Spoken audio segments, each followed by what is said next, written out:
Okay, it's a great pleasure to introduce Professor Sally Bushell from the Department of English, who's agreed to come along today and talk to me about her own research and also possible applications of corpus linguistics within what I would call English literature or just English in general.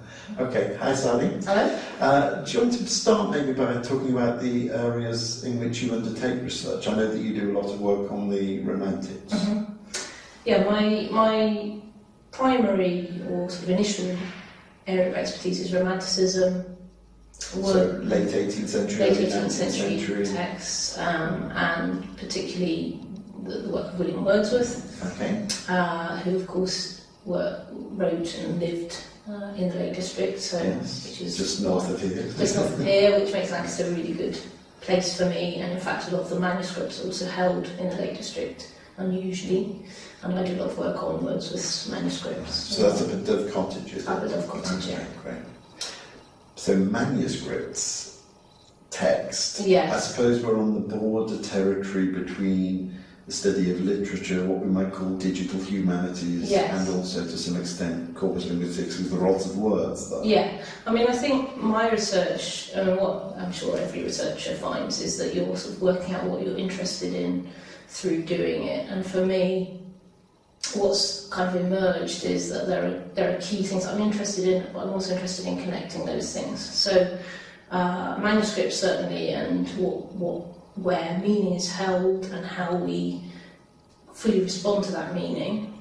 But I've also always been really interested in place, and the dimension of place. Okay. And obviously Wordsworth as a poet, that's a key. I mean, I was interested in Wordsworth, but I was also interested in place, and those two things are bound together. So is Wordsworth, some of his poems are actually inspired by specific locations in the Lake District? Yes, yes. Yeah. I mean, for him, he's a poet who is, well, not unusually, because there are other poets like that, a particular kind of poet for whom a construct of the self and of Englishness and of a specific spot that really resonates. Right, so location is really important to the origin of the poetry. It isn't just that he was in this house on this day where it was he was at this spot when he was inspired too. Yes, and in fact with a poet like Wordsworth, and again other poets like Hopkins or someone like that, he'll choose to go to write in a particular place, either about that place or about something else, but that even where he chooses to write is relevant. So for me that's really helpful and useful, because I'm interested in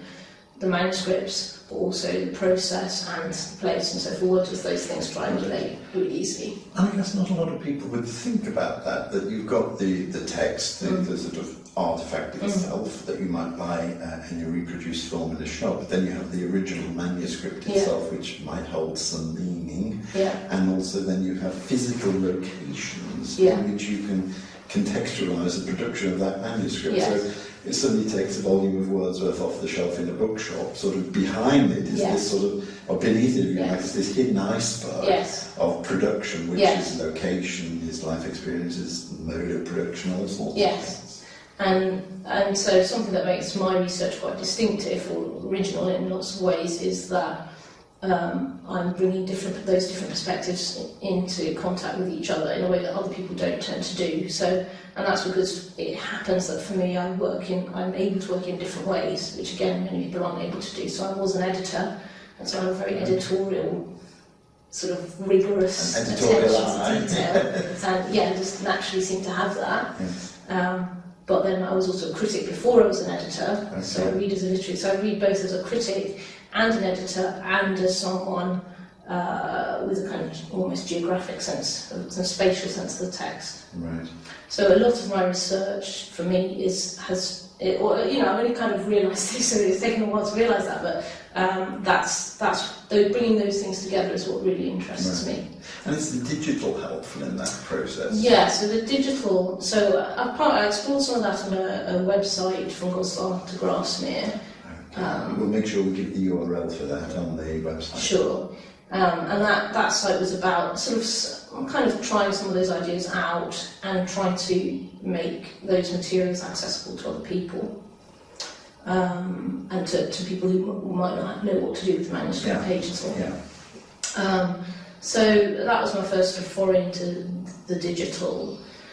I think what I'm really interested in is responding to meaning at multiple levels. So it's those sort of layering. Again, Wordsworth as a poet does that naturally. So I'm very receptive to him.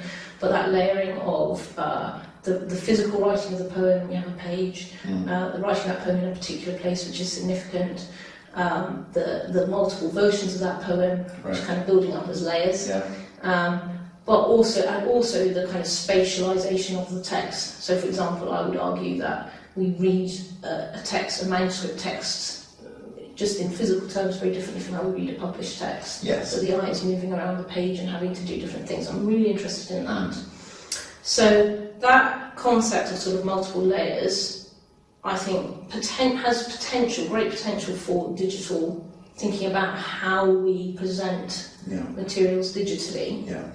And not just in terms of, say, we'll scan and bring it online so people can see it. Yeah, absolutely. You're talking about actually using this as a sort of new artefact for research, which will help you go through those layers and also out into the physical environment. Yes, and I'm also, exactly, and also I'm interested in doing both things, so multiple layering, and so it's like the horizontal and the vertical.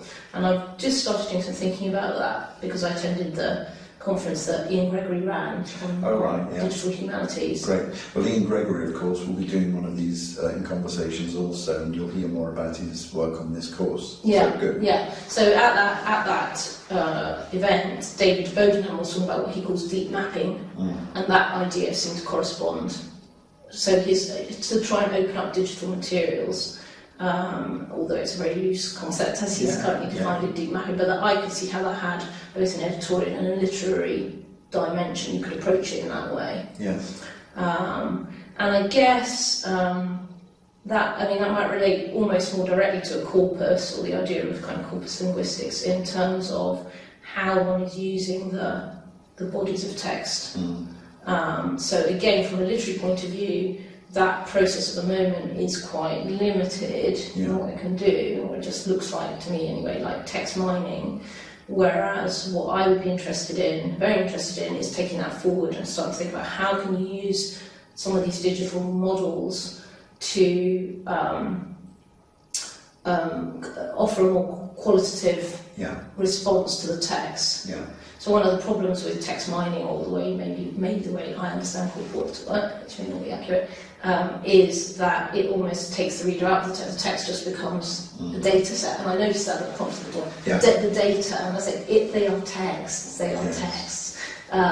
So I'm almost at the opposite extreme of that in some ways, because my work is all about allowing the multiplicity of the text, and in a sense that there's a danger that does the opposite. But I'm really interested in how those might connect. I suppose for me, sort of, and we talk, but sitting in the middle of that spectrum,